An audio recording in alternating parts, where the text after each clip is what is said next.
Hi guys, thanks for tuning in to Thinking Reef. This is Callum's Reef Tank. So today I thought what we'd do is a little video for you guys who are new to the hobby about fish food, because fish food is an absolute minefield. You know, there's so many different types, and actually when we're starting in the hobby, I think sometimes we feel a bit silly asking about, you know, what should I feed my fish, how often should I feed my fish, how do I feed my fish, you know, these sort of simple questions. So I thought today we've got some stuff lined up, and I thought we'd run through it and just go through some tips and what I do and my preferences in terms of feeding my fish. So as you can see, I am sporting my Ecotech Marine Radion t-shirt, which I won in a competition on Instagram from Ecotech, which is pretty cool. So sporting this today just for the video. And as you can see, it's a Radion light. So yeah, we'll just get cracking. So we've got some food to look at today.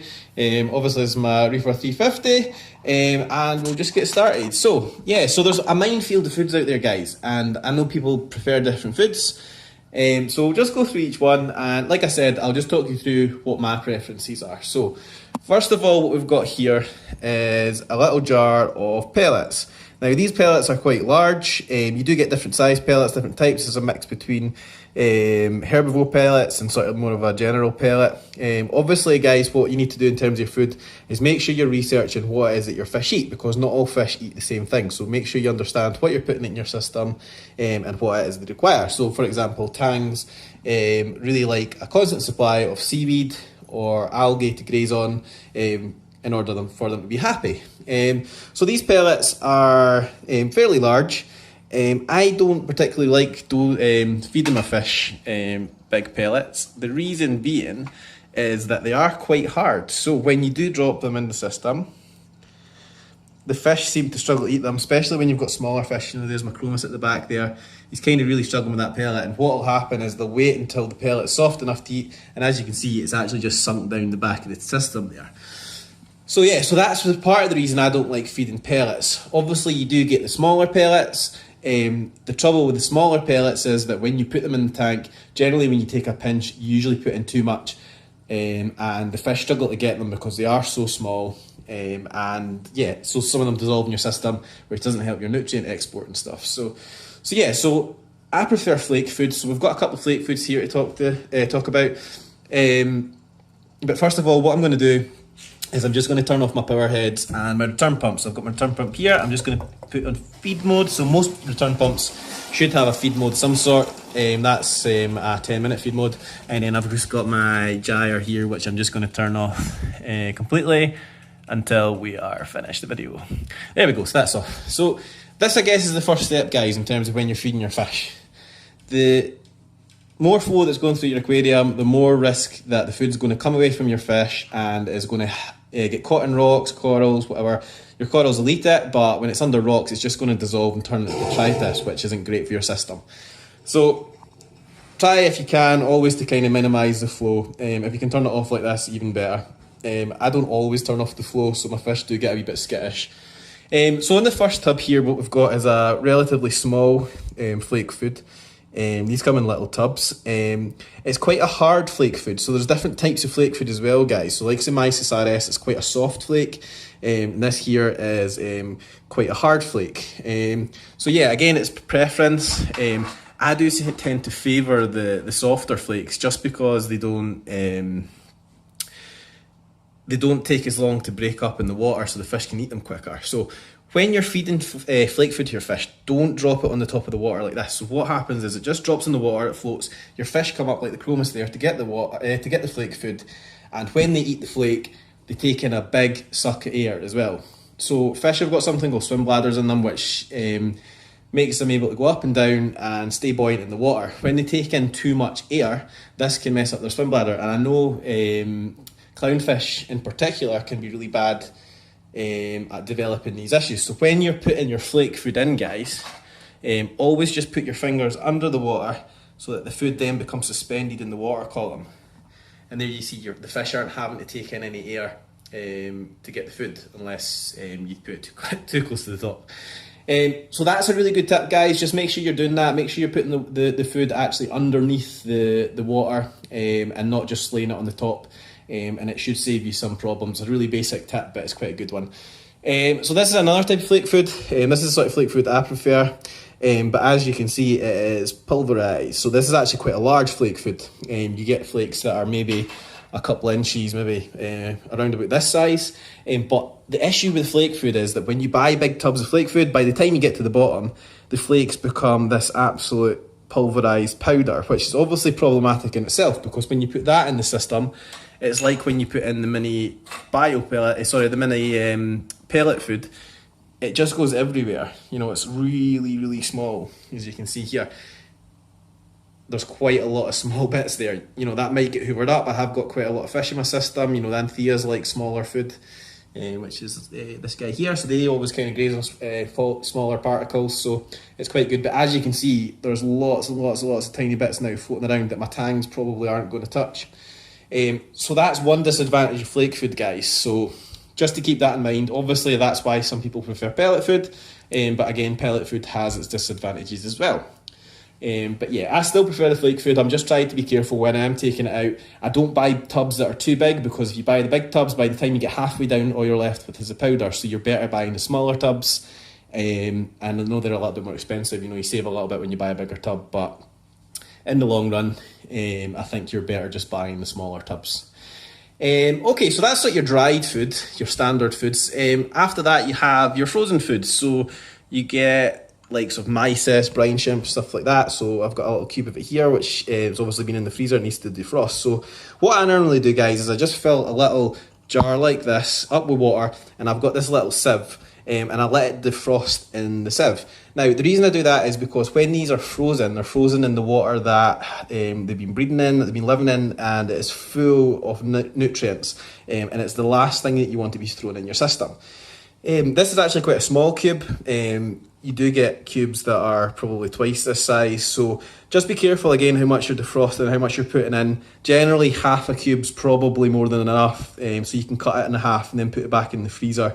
So yeah, so you defrost it, you take it out of the sieve, so it takes just the food out, you're left with all the dirty water, you can chuck that away, and then usually what I do is just rinse it through with some system water before I put it in the tank, and the fish love this. If you're in a massive hurry, you could just chuck the full cube in at defrosting the system, but as I said, you're going to get all the nutrients for the cube in the system, so it's not the right thing to do, guys. Alright, these come in blister packs, as you can see at the back here, so you get lots of different foods. I think this one's brine shrimp, you get mysis, phytoplankton, krill, you get lots of different stuff, chopped muscle meat. There's lots of different things that you can get. The muscle meats and things are obviously slightly bigger, but they are quite good for feeding to likes of anemones and that kind of thing. I don't actually feed my anemones, and as you can see, they're very healthy. So you know, pinch of salt as well. You don't really need to feed your anemones, but there are products out there if you want to do it. Okay, so next in line is nori. So as you can see here, I have a tub with nori in it. So this is just a sheet of seaweed. It is the same stuff as you get in like the supermarkets. The food grade stuff's fine. You can feed your fish that as well. It comes out the sea. A lot of people say, you know, can you feed them the salty stuff? Well, there's salt in the sea, so you know it's not like feeding humans salty stuff, you know. So yeah, you can put this in. You can put on an algae clip. You get little clips to do that. If you don't have an algae clip, you can pin it behind your glass cleaner, guys.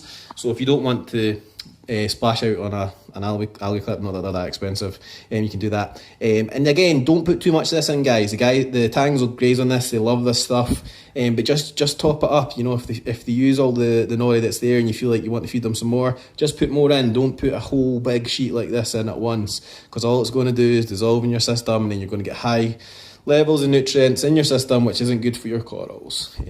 Okay, cool, so that's nori. Things like tangs love nori. Generally speaking, if you're keeping tangs, you should really have some nori on hand, because if you're running a coral system, you'll have very, very, very little algae. So the tangs won't have much to graze on. And like I said, when you're keeping tangs, they do like to graze. So yeah, so that's nori. Next in line is, there's a lot of selections of other types of food, guys, that you can kind of chuck on the side of your system. So these little balls are designed to be squashed on the glass. These ones are a bit hard because I've not used them. And they've kind of dried out. So yeah, so these are designed to be squashed on the glass, and the idea is that the fish go up and take them off the glass. You know, they're a good little option if you've not fed your fish in a while, or you've got loads and loads and loads of fish. But what I would probably say is one of these balls is far too big to be put in a system with as little fish as what I've got. You know, I've maybe got, I don't know, 9, 10 fish, not all large fish. What will happen is it'll eventually come off the glass, maybe your snails and things will get your crabs, but yeah, they're okay. You know, they're a bit of a novelty, but for day-to-day feeding, you know, I wouldn't use these things because they're just going to dissolve in your system and increase nutrients. Similar to that, there's these sort of disc options. These go in like a little clip holder on the side, but again, look at the size of it. It's absolutely massive. Unless you've got a huge tank with lots and lots of fish or lots of big fish, you know, there's no way your fish are eating this in kind of one sitting, guys. So, you know, just think about what you're buying. Think about what you're putting in your system.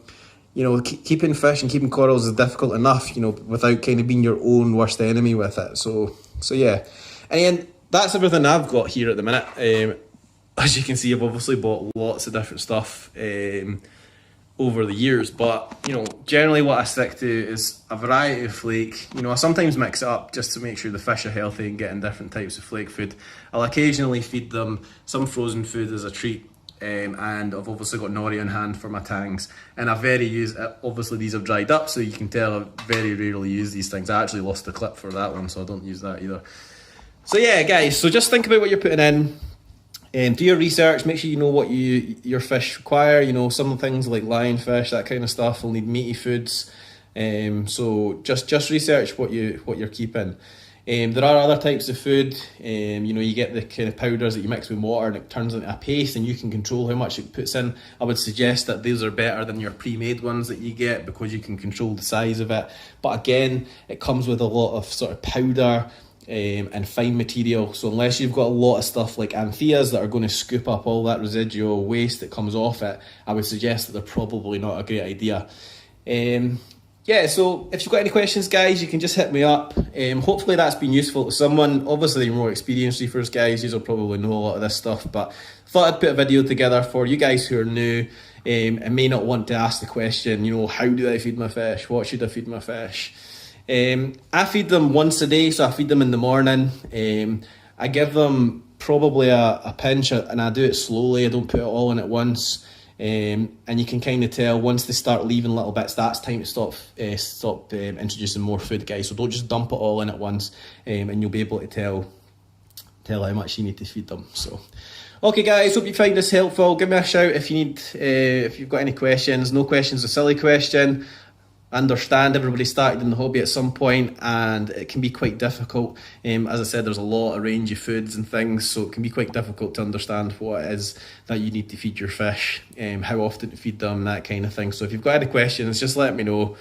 Give me a follow, guys, if you're not following me already on Instagram, and my link for my YouTube's on my Instagram as well, so you can ping over there, hit subscribe and follow me with the bell button if you want to be notified of my videos. Alright, guys, like I said, this is Callum's Reef Tank on Thinking Reef, and thanks very much for watching. Take care, guys. Happy reefing.